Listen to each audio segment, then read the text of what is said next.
Hey guys, it's Jill. It's Friday night. It's like 7 o'clock, and I didn't get any kids tonight, which is crazy. It's actually the first night that I haven't gotten any kids at all. Um, but it kind of worked out, I guess, because for the past like half an hour, I've been sitting outside in front of the building. Now, as you know, we're on the main corner, right? The main artery of the city. And I have seen an immense amount of houseless folks. Now, I started questioning, right? Like, where is there for these people to be? And the answer is that a space does not exist. Now, a couple doors down, there used to be a space on Friday nights where people would be sitting around picking the guitar and hanging out. And that space got a large investment a few years ago. And they moved into a brand new facility. And when that happened, everything shifted. Now, I've been asking for money to help with this space to get teens before, right, to preempt the drug use, to preempt the poor choices that might lead to houselessness. And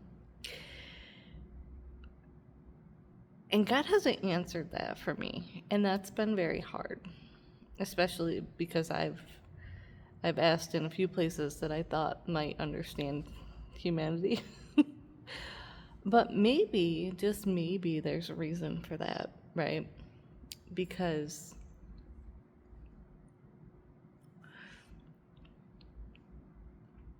after that money came through and things shifted to the new location, nothing was what it was before. People weren't who they were before, and that's interesting to me.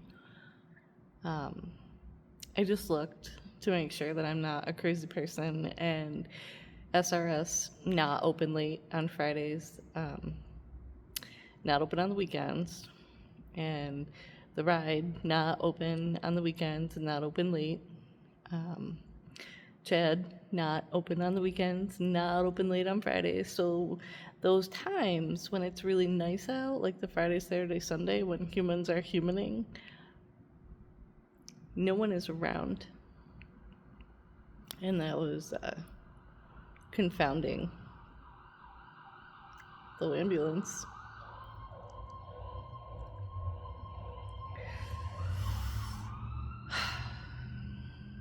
I know that everybody wants to work 9 to 5, but humans don't just 9 to 5, friends. It doesn't work this way.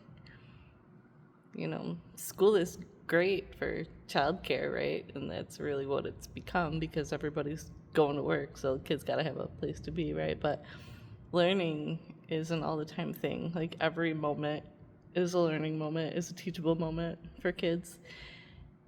And in every moment, adults are adulting and humaning.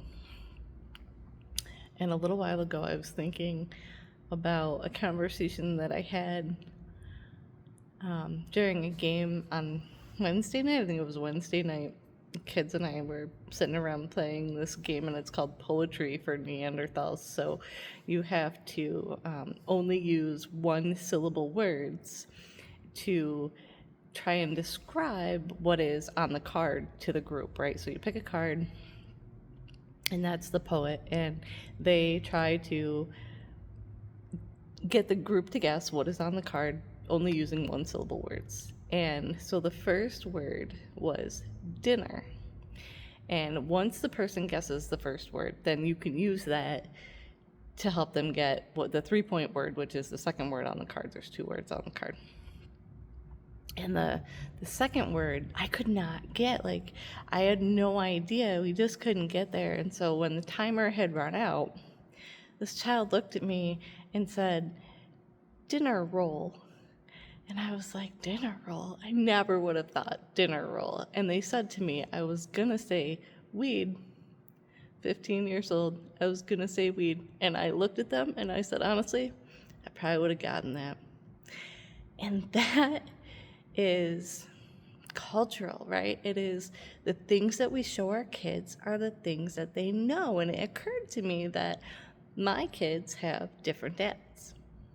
My daughter has never seen weed on the table or someone roll a joint or roll a blunt. My son, my son can name paraphernalia probably since he was 10 years old. Those are very different lives. Those are very different lived experiences. They're very different things that they know. And that is why we need some semblance of structure in community, but also why we need to be teaching our kids boundaries and truth and self-awareness, right? And that sovereignty, so that when they are presented with choices like different drugs, that they know how to stand up for themselves and how to speak for themselves and how to act within their own integrity, right? But I think that I'm really starting to call into question the integrity of what we're doing when we're handing out all of these things on the street corner. And I had that conversation with a young man tonight who works in a building next to this one, and he was waiting for a ride home, and I said, "What do you think about this?" I said, "Do you think that it's encouraging the behavior?" And he said, "Why do you think they're down here?"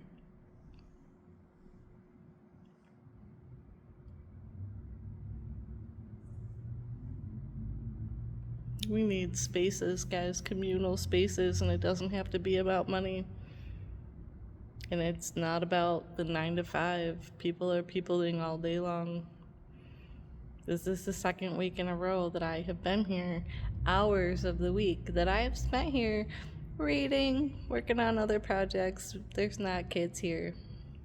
But I have been blessed to have a few kids for a few hours, multiple days, and I think this really is where I need to be right now, and I know that. And thank you to everyone who has sent their kids down. And if you want to come and check out the space, if you'd like to volunteer, if you would like to donate, please get a hold of me. And if you have ideas for maybe a houseless safety station or a place for them to be besides handing out harm reduction on the corner, I would love to chat with you. Okay? All right, I'll talk to you guys later. See ya.